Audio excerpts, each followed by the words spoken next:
All right, welcome back to another episode of the Above the Peak Sports Podcast. Today, I'm fortunate enough to have guest Austin Haverkamp. How are we doing today, Austin? Doing good, man. How are you? Doing well, man. So, before we get into this, do you mind telling some of the people watching the podcast maybe a little bit about yourself that don't know you yet?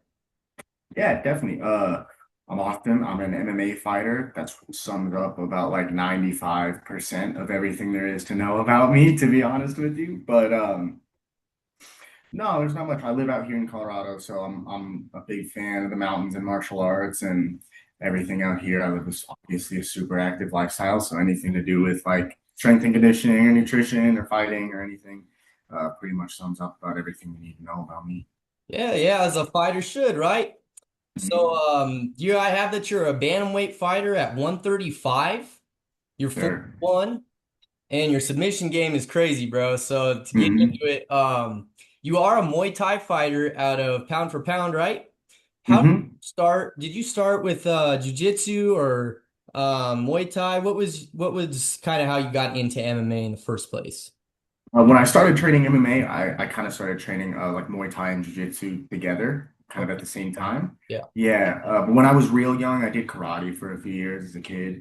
So I guess I technically started with like point karate bullshit a long time ago. And when I was 15, I started doing Jiu-Jitsu and kickboxing and wrestling and everything kind of all together. Okay. So a Mhm. lot of people, I think, in the martial arts community, kind of trash karate. Do you feel like you've taken anything away from karate when you were younger? Do you use that in your fights usually, or Yeah, I think my kicks are really good. I think that's just like hip dexterity that I probably kept from when I was really young. I honestly think I rock climbed for a few years when I was younger, pretty competitively. yeah, I think that honestly was a much better base than the karate I did as a kid. that's got to be huge for like developing strength and probably Definitely, more and just the whole body in general, I could imagine. Uh, definitely.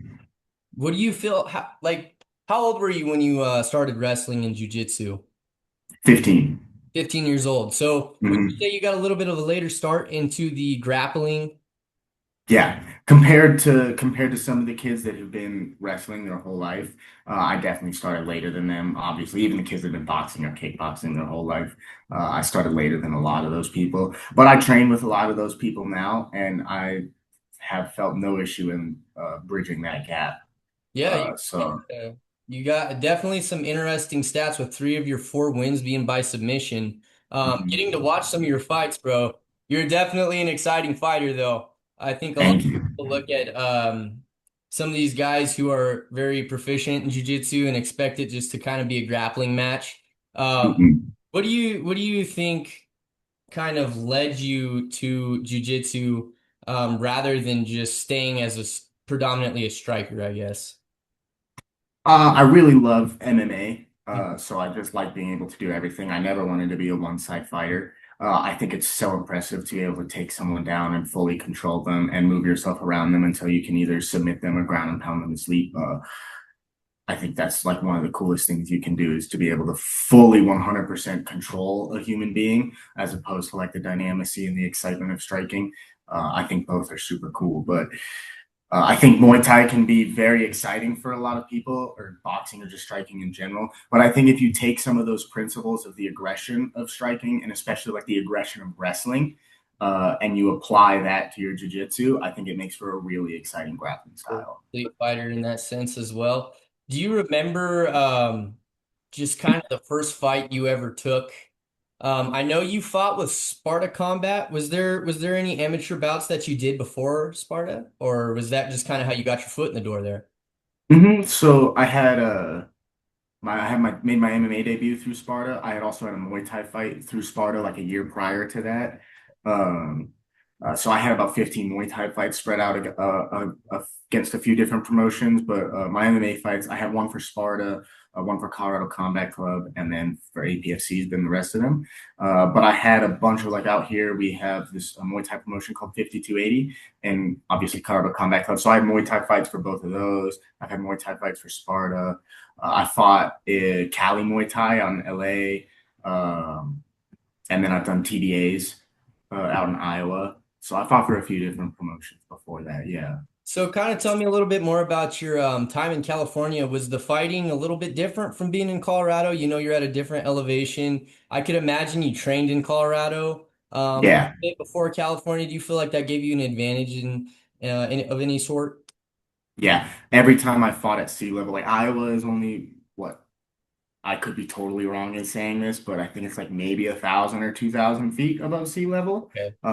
So even going down to that from like 6,000 here in Denver is much different. But going down to sea level, both in Virginia or in California as well as Virginia, Yeah. I felt a huge difference in my gas tank Yeah. between rounds.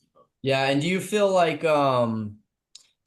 Colorado is kind of the place to be as of just MMA in general right now? You know, we got a lot of people training out of Onyx. We got people Mhm. like Corey Sandhagen, obviously Justin Gaethje, all kinds of guys like that. Do you feel like Colorado is kind of becoming a capital, or I guess just a home for a lot of MMA fighters because of the elevation? Or what do you think about Colorado just being a MMA state almost? I think everything you said was just kind of spot on. The elevation and the training itself is phenomenal. Like I know a bunch of people come out here just for that, for the cardio. I mean, they have the Olympic Training Center down in the Springs for a reason. Yeah. Um, and I think before that, like you said, Corey Sandhagen's here, but he's been here a really long time. Gaethje's been here forever. Obviously, he started in Arizona, but like he moved out here a while ago. Those guys have all been training here for a while. Brandon Royval, Drew Dober, a bunch of big names out here. I think that draws people from around the world to come in. So like what I notice is not only do we have those staple guys who are always here, they're always good. They're in the UFC, obviously they're good, but because of that, we have a bunch of guys that travel in from other countries and states to train with us. So not only is the room of bodies super good all the time consistently because of the people out here, but it's pretty often that there's awesome training partners flying in and out of here all pretty consistently. So you get new bodies all the time that are high level. Have you had the privilege of training with any of those guys? All of them. All of them, Yeah, really? I was a big part of Brandon Royval's last camp for Loner Kavanaugh. Awesome. Um, I've trained with Corey Sandhagen like once or twice. I used to train with those guys pretty often when they were still over at this other gym called High Altitude. I trained on the elevation fight team out of there.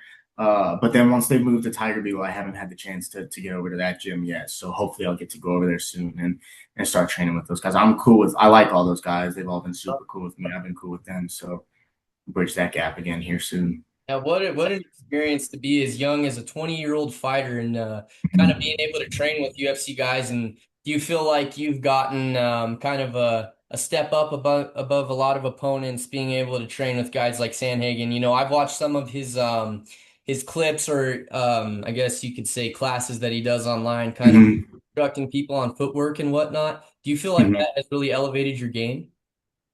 Yeah, I think the skill level definitely has elevated because of that, like the physical skill level. But I think the comfort in my mind is a lot stronger than most people's just because of the people that I've been around. Like I really trust my skill set against anybody, just because I feel like I've trained with the who's, and I kind of know where the level is. I have a real honest reflection of my level. Obviously, I'm not where I want to be. I'm nowhere near where I want to be or where I'm gonna be. But having been in the room with those guys since I was 16 now, so I'm 4 years now. Yeah, It's like, yeah, I'm in there with them daily, so it doesn't feel special. I mean, it does feel special when I take a step back and I'm like, oh, holy but shit, like it's like that's so normal, cool. right? Yeah, but day to day, it's just like normal life. So I think that's just made me really comfortable with the lifestyle of fighting and Yeah. living as a professional fighter. Very important as a martial artist of any kind to, have confidence in your skill set before you walk out on the mat or into the cage. You gotta trust your training and understand that you've done the right things before you got there in order to have a complete fight, I feel. Take me a little bit through like what it's like to be part of an official fight camp for a UFC fighter. You said you were able to be a part of Royval's training. Mm-hmm. That like? It's really cool. So we would do like a wrestling private every Monday morning at 10 a.m. I would just wrestle. Mostly he and I would partner for that. There were two other guys that were part of that private. They would mostly partner for that, and then him and I would partner for that, mostly just for like range and size purposes. So I would grapple with him for an hour every week, and then there were a few Tuesdays that he was coming to pound for pound to spar, but for the most part, I was getting like good sparring rounds with him every Friday up at this gym Havoc about 30 minutes away. So it's really cool to have a guy like that asks you to help him. You know, like a guy in my position, it's not like obviously he's helping me probably more than I'm helping him to some extent, but like I know just because of talking to him and knowing him, he gets a lot of value out of going with people like me and Ellie and all these good bodies. So having people like that switch to where I'm not like asking these guys to help me as much. It's like 50-50 now where I get to give these guys as much as they give me and now they really want me to help them. It's like the coolest ever. Oh, it's gotta be, man. Um, just to touch a little bit more on the mentality, though, like I said, being able to trust your skill set. Can you take me back to your first ever fight? Kind of getting ready, going into maybe the locker room or whatever, warming up. You're about to make the first walk of your MMA career. What was that like? What's that feeling like? So my first Muay Thai fight was like fucking crazy. I was so excited. It was like I realized I was nervous after the fact. But I just thought I was so excited for that fight. And then 5 minutes before, I was just so nervous and all this adrenaline pumping through me. And then I was fucking delusional, dude. I thought we were in 16-ounce gloves and headgear. I thought I was going to go, as a 15-year-old, I thought I was going to go knock out another 15-year-old with one punch in the first 10 to 15 seconds. I was like, this isn't going to be a fight. I'm going to smoke this fool. I did not. It was 3 rounds. I did stop him in the third round, but uh, that taught me so much about myself. I've never been that tired again since that in a fight. I've never had that kind of adrenaline dump since then. I've had adrenaline dumps like big ones, and I've gotten super tired in fights, obviously, but nothing will ever compare to the first time that I felt all those things like flush out of my body at once. Yeah, I'm sure. And how would you say that you kind of prepare mentally? You know, a big part of martial arts is preparation and your mindset. A lot of people claim that, 90% of it is mental. And, Mm, depending on the fight, you might say that's BS, but yeah. it's a big part of the fight game is mental preparation. How do you feel like from the time that you were 15, 5 years later to now being 20, how do you feel like you've kind of elevated your mind, I guess, trained your mind to be able to fight. And what does that look like through fight camp? How do you get ready for a big fight? I think a lot of it is realizing that the big fight really isn't that big. I like we make things a lot bigger than they are, which is why you get such an adrenaline dump and freak the fuck out in fights. So obviously it's a fight and you want to be the best at it. So you have to carry this level of intensity and that comes through your training. Like you have to train your desire to hurt somebody and your ability to sustain that for the whole fight. But your mind is so important because all the physical preparation can go out the window if you get hurt or if you just get frustrated because you felt like you were losing a round and you get stuck in a thought from the round before and then you don't really advance at all. So I think the biggest thing that's changed for me is my presence, not only in the fight, but also in my training. You know, like not thinking too far ahead when I'm at the gym, focus on what I'm doing now. And when it's fight day, like not reliving the fight 100 times before the fight happens, just being comfortable, knowing that when those moments come, that I am strong enough and experienced enough to let my mind, my body take over, and I don't really have to worry about it. Like now, I know what I'll push through, I know what I'll work through, I know what I'll fight through. So it's kind of this process of letting go of any thought and just trusting yourself and being super present in the moment. 100%, 100%. And you've had a lot of big fights recently within the past 12 months, you've had Wing C, obviously. I think, would you agree that kind of gave you a bump? Is that a big thing as being an amateur fighter, kind of guy who's more of an internet star, I guess you could say. and then being able to beat him, do you feel like that kind of puts you on the map? It definitely put me on the map. Definitely got bumped back and knocked out, but the Wing C one definitely put me, I think, a little more on the map outside of Colorado. Because Yeah. I've been fighting here, like everyone in not everyone in Colorado knows me. That sounds so douchey, but like pretty much everyone out here in Colorado knows of me. Like Yeah. there's not a gym I go to where people don't know who I am, especially after Wing C. But even before the Wing C, a fight. And now after that, it's been the same thing when I've gone to other states. Like whenever I've traveled and trained since the Wing C fight, I've had a couple people come up to me at the gym and be like, "You knocked out Wing C." Yeah, Uh, yeah, yeah, yeah. yeah, yeah. So it definitely has been a bump, and you definitely do get certain fight opportunities that you probably wouldn't get otherwise. Like I definitely have promotions looking at me and sponsors looking at me and all these things looking at me that probably otherwise wouldn't give a shit because I hadn't beat like a big name yet. I'm still an amateur, but I think beating Wing C and then people seeing whatever interviews of me that they see and the way I talk and approach fighting, I think that put me on. Absolutely, absolutely. Was there anything different you did in your preparation for that fight? You probably had to have thought, there's going to be a little bit more media coverage on this Mm, fight more than anything. Um, yeah, I don't think he's had too impressive of a amateur resume yet, but because of kind of the YouTube and the fame and stuff, was was there any influence? Like, did you think like, oh man, like it's Wing C, this isn't just another fight, or you just kind of take that as it goes?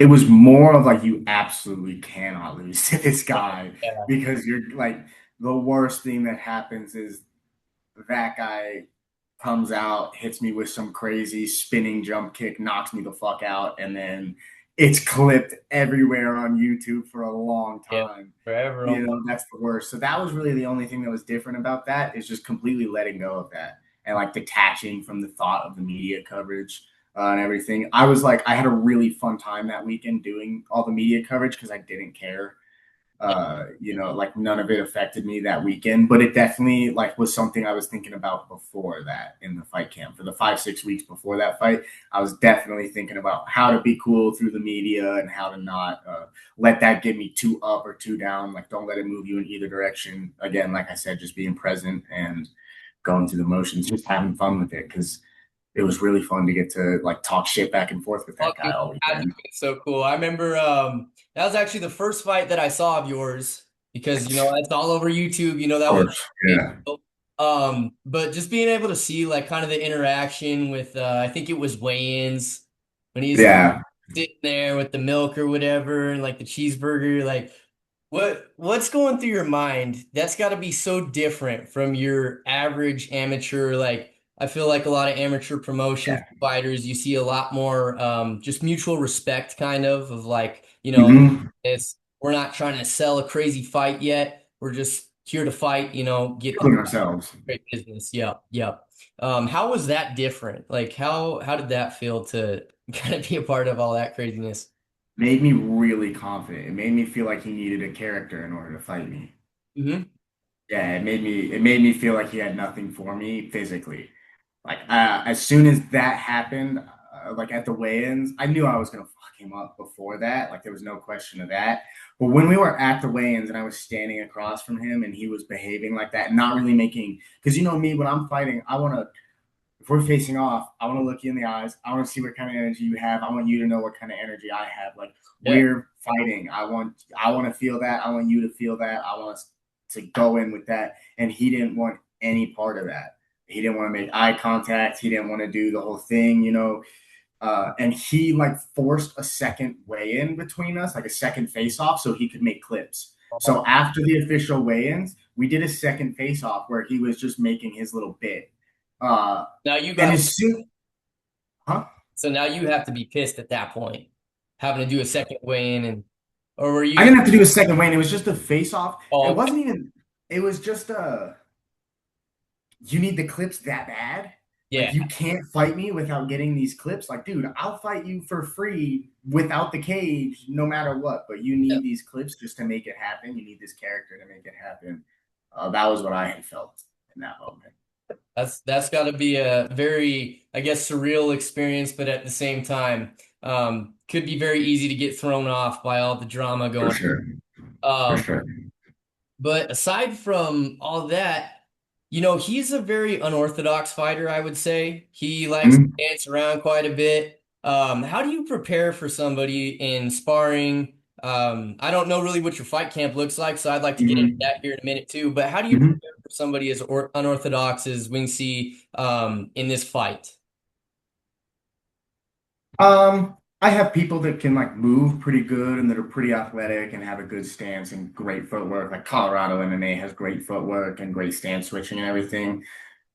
So that part wasn't a concern ish, but I don't know. No one can really replicate what he does because no one is going to stand in front of me and dance in front of me while I'm throwing real punches at Right. them, you know? So it's hard, like, for my sparring partners to stop and just dance. I had one or two guys that would do it for me here and there just for fun, but there was like a mutual agreement. I'm not going to do nothing while you're doing it because that's like, not fair. But it was hard to find someone that would prepare it or look the same.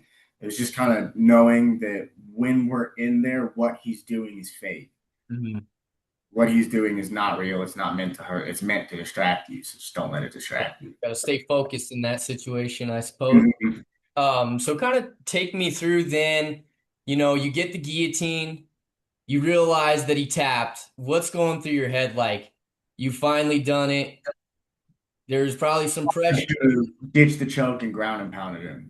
Yeah. That was the first thought I had was I should not have choked him. I should have ground and pounded Uh, him. I was really disappointed because I slipped when I went for the choke. When I kicked him in the head, I like went forward to throw punches and then I slipped and fell on my knee like an idiot. And when I did that, I just jumped on the choke and fell on my back. But I was so mad at myself for doing that. I wanted to get like a good TKO finish off of that, but got the finish either way. got the win, got the win. And then I believe after that, following after that, you were able to get your title fight opportunity. Kind of talk to me about leading up to that title fight. Does that feel any different? I mean, it's got to. But how do you handle like a regular fight, I guess you could say, and now you're on Mm-hmm. an even bigger scale of a fight where it's all on the line, you know, you want the belt so bad. How do you feel Mm-hmm. about that? It's funny you say that. That was like the problem. The problem was that I did treat it like a different fight, and I burnt myself to shit that whole camp. Like that was like it was a hard 13 weeks. I think I might have taken one taper week within that 13 to 14 weeks, but I was just overloading myself so much with this like stress and idea of like, okay, this is your moment, this is your time, like you have to show up for this one especially. It's like, no, you don't. You have to show up for this one the same way you've showed up for every other one that you've won. So I put a bunch of extra tension on myself, and I felt that in the fight. And I think when you watch that fight, you can like someone that's good at, especially good at watching film, can see the difference of how tense I was in that last fight, and how off my range was and how off my technique was. Nothing was really going there. And I also have to give props to the other guy because he made his to Moreno because he like implemented his game plan so well. He was not at all the version of himself that I thought he was going to be either. So not only did I burn myself to shit and not even want to show up that weekend, it was like I don't really feel like doing this. Um, I like tunnel visioned on a specific game plan and a specific way that fight was going to go, and then it didn't start that way at all, and I just never adjusted. Mhm. So I think everything I did was too tense and too tunnel vision in that fight, and I made it. I made that moment way bigger than it was, and obviously I paid the price for that one. Yeah. Well, you said you had like a 13-week fight camp. Yeah. You're fighting at 135. Um, I wrestled, you know, from the time I was 6 all the way through college. Um, Okay. so tell me a little bit about your weight cut because for I know MMA fighters, you guys, I don't know about amateur, but I know the professional guys, you know, you guys tend to cut quite a bit of weight. Just my experience with that was I knew, you know, I was cutting maybe 7 pounds, 8 pounds of weight. Mhm. That was killing me, and I was doing it Yeah. on a weekly basis. So, how do you go about cutting weight smart? And what weight are you kind of cutting down from to get to 135? So fight week, I'll be 150. So the start of fight week, I'll be 150. Throughout camp, I'm about 155. Okay. So I like go really all the time. I'm somewhere between 150 and 155. I'm probably get over 155 when I'm hydrated and eating real good. But other than that, I stay around that pretty consistently. I know some guys in my weight class, like my boy Justin Wetzel. Um, he's doing good right now. He just fought. He's still on like kind of a fight weight ish. But I've seen that dude at 183, 185 pounds after fights. It's fucking crazy. He's Blowing huge. up like that. Um, yeah, so I think the cut itself and making sure that you get all your nutrients out so that the water cut goes super smooth is the most important. So you don't have to do extra work to cut. It comes off as smooth as possible. And then your rehydration is the most important part. Like for wrestling, I think what's way harder for you guys is it's same day comp. Like you'll weigh in and then go wrestle 30 minutes later sometimes, if not less, right? Like that's way different. You're still sucked out dry. Like the good thing about fighting is yeah, I'll be 135 on Friday, but by the time I'm walking in the cage Saturday, I'm probably 154, 153. So the clean, healthy rehydration where you put a lot of weight on without just completely shitting yourself all night after that. I'm sure you've had that after a weight cut. You start eating all good right away, and then it's just Can't do gone, bro. Yeah, can't do it. So you're probably cutting a lot of water weight then. Um, Mhm. so right before the weigh-in, then are you doing a lot of cardio like a few days before? You're saying you're trying to get down to 135 in a very short amount of time. How do you go about losing so much weight so fast? Sauna and bath for the most part. I don't really like, I know a lot of people like working out through their weight cut. I don't really like doing that. I really like chilling and just kind of sitting in the sauna the whole time. I think that's a lot easier for me mentally. Out. Um, so it's like I'll get my heart rate up a little bit first, like in the morning, so that my heart rate's kind of high. I start sweating faster, but I don't do any real cardio. Like that heart rate will maybe be on a stationary bike or a little walk on the treadmill or something just to get my heart rate up. And then I'll pretty much go 15 to 20 minutes in the sauna, 5 to 10 minutes out for however long it takes. Or I'll do a 15-minute sauna sit. I'll get straight out the sauna and then I'll sit in the hot tub for 10 minutes. That'll be 25 minutes. And then I'll sit completely out for 10 minutes and then I'll just repeat that. And I usually get like my coach has all my weight cuts written out in a notebook. So we kind of know what weights I usually hit based on each sit. I usually lose early in the cut. I usually lose about 2 pounds per cycle. As the cut goes on, like once I hit 38, once I get under 39, it's like maybe a pound per cycle. Okay. Yeah, Yeah. that's got to be definitely a challenge, though. Do you feel like it's gotten easier the longer you've done it, or do you feel like it's just as hard every single time? Kind of goes back and forth. But I think my body and my mind like adjust to when it's time to cut weight and they kind of know it's time to cut weight. So I definitely start shedding it just a little bit faster. Yeah. And along with that, I understand that you have an injury going on right now. But are you planning to reschedule this fight coming up, or are you just kind of waiting to see where it goes? So um yeah, I can say it. I had an injury a few weeks ago, like 3, 4 weeks ago. I took 2 weeks off. Like I wasn't doing anything just to see if it would get better, and then I could, still take the same fight here in 2 weeks. But it just didn't get better. It got to the 2, 3 week point. I think we're on 4 weeks now, and I still couldn't train. So we were like, fuck, let's just try to reschedule it. So there's the same promotion has another card August 22nd, and as long as I'm still not training, it's still not great. But hopefully, I should be able to start training at least somewhat up to that speed by next week. Or the week after. And if that is the case, like if I'm good to start training next week and the week after, we're going to fight August 22nd. August 22nd. Can you kind Mm-hmm. of tell us about, how you're feeling about this next fight coming up, bouncing back from a loss? How do you kind of go about that? Getting back into the groove, kind of trying to make it back up to the top. Um, Kind of the same as before. I have five losses on my kickboxing Muay Thai record. I had a 3 fight skid in my Muay Thai kickboxing career, so I like know what it is like to lose and then come back from that.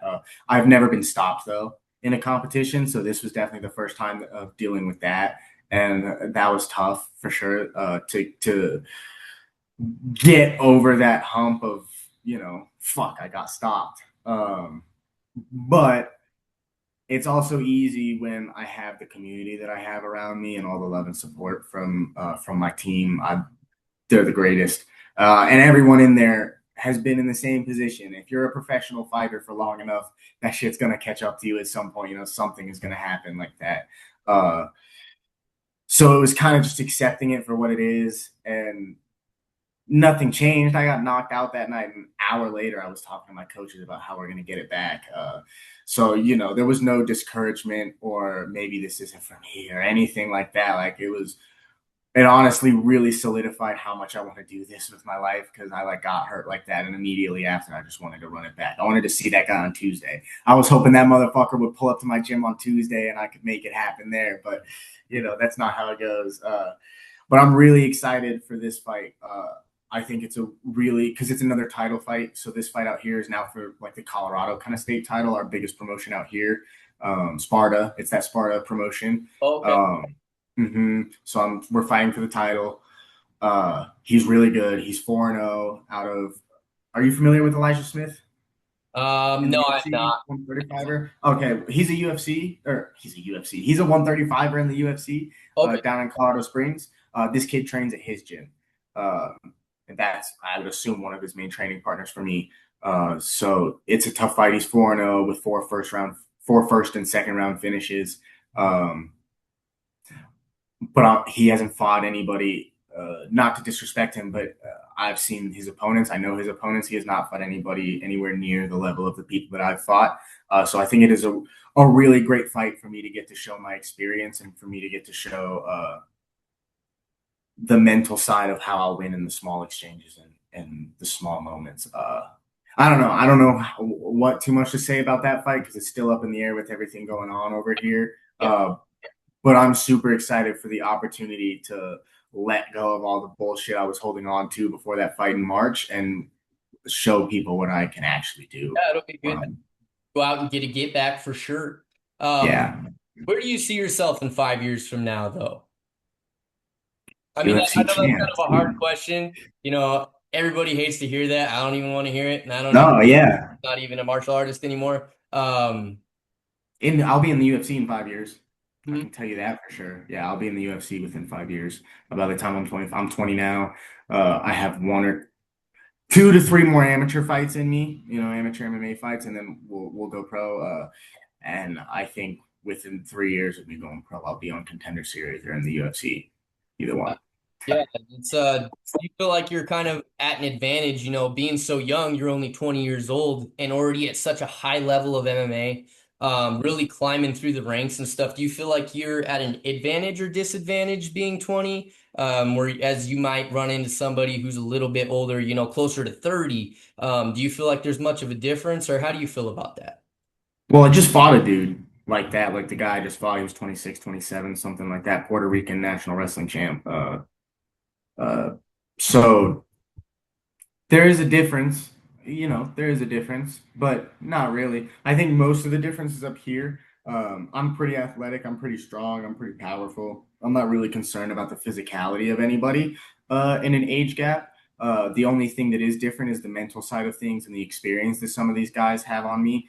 But my experience in the gym and the experience that I'm going to be putting out in the next 2 years is going to trump that very fast. So no, I don't really think there'll be any issue with me fighting people older. I mean, when I was the first time I fought someone who was 25 plus was when I was 17. So That's a big not range. really. Yeah, whatever. Fuck it. You want to bang, we can bang. Absolutely. It That's doesn't matter. We can go, make it happen.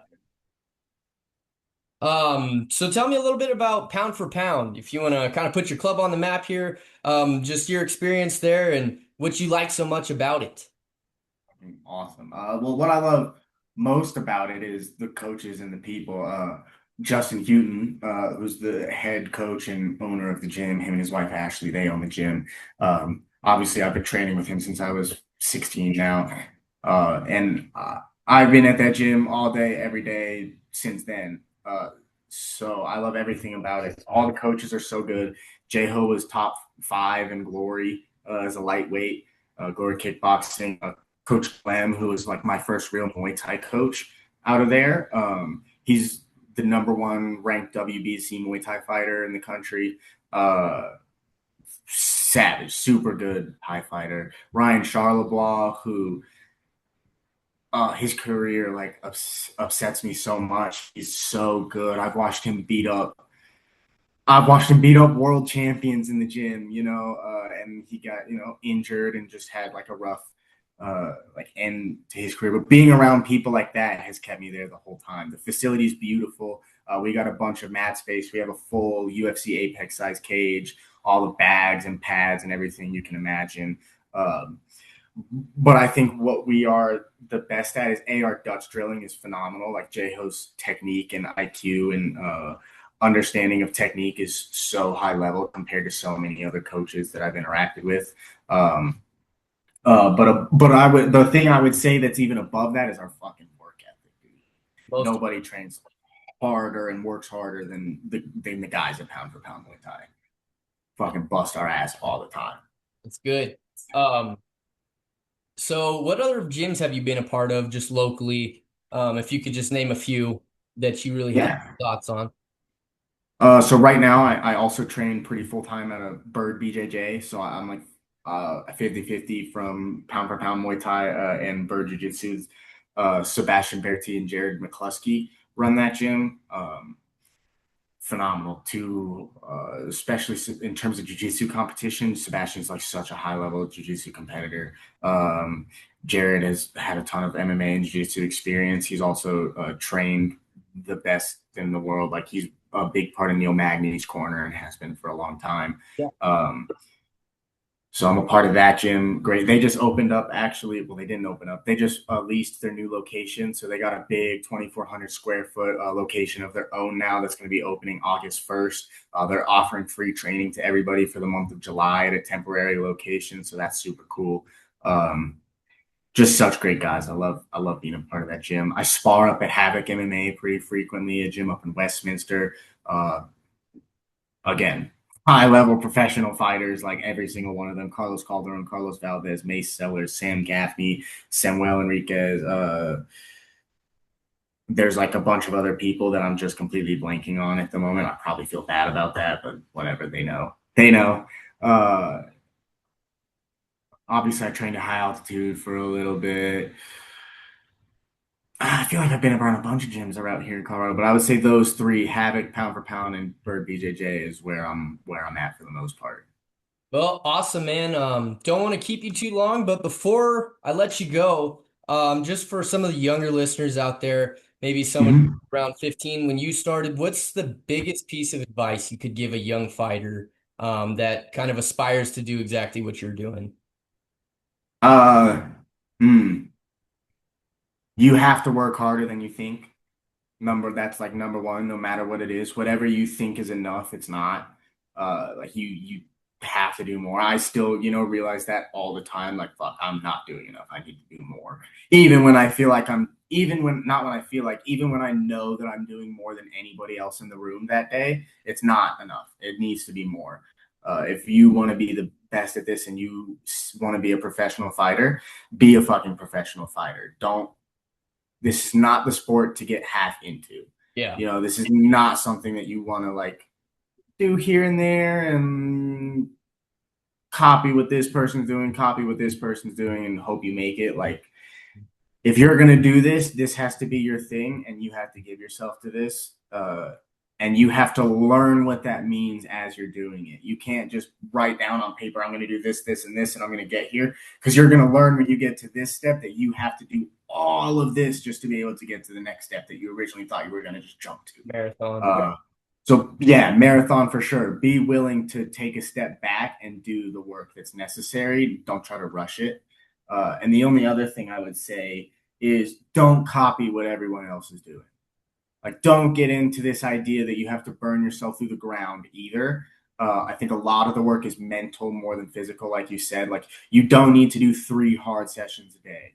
You don't need to stack your sessions the same way another person is, right? Like, just because these guys are doing it this way and are doing it a certain way. Like maybe this guy gets great results from that schedule, but then these other 2 or 3 guys get mediocre results from this schedule. But they blindly trusted this one guy because he's getting great results from that schedule. Like this is all different for every one of us.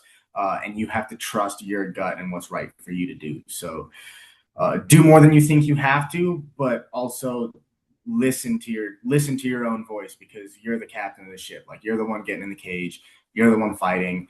No one else is going to be in there with you. Your coaches are there to support you.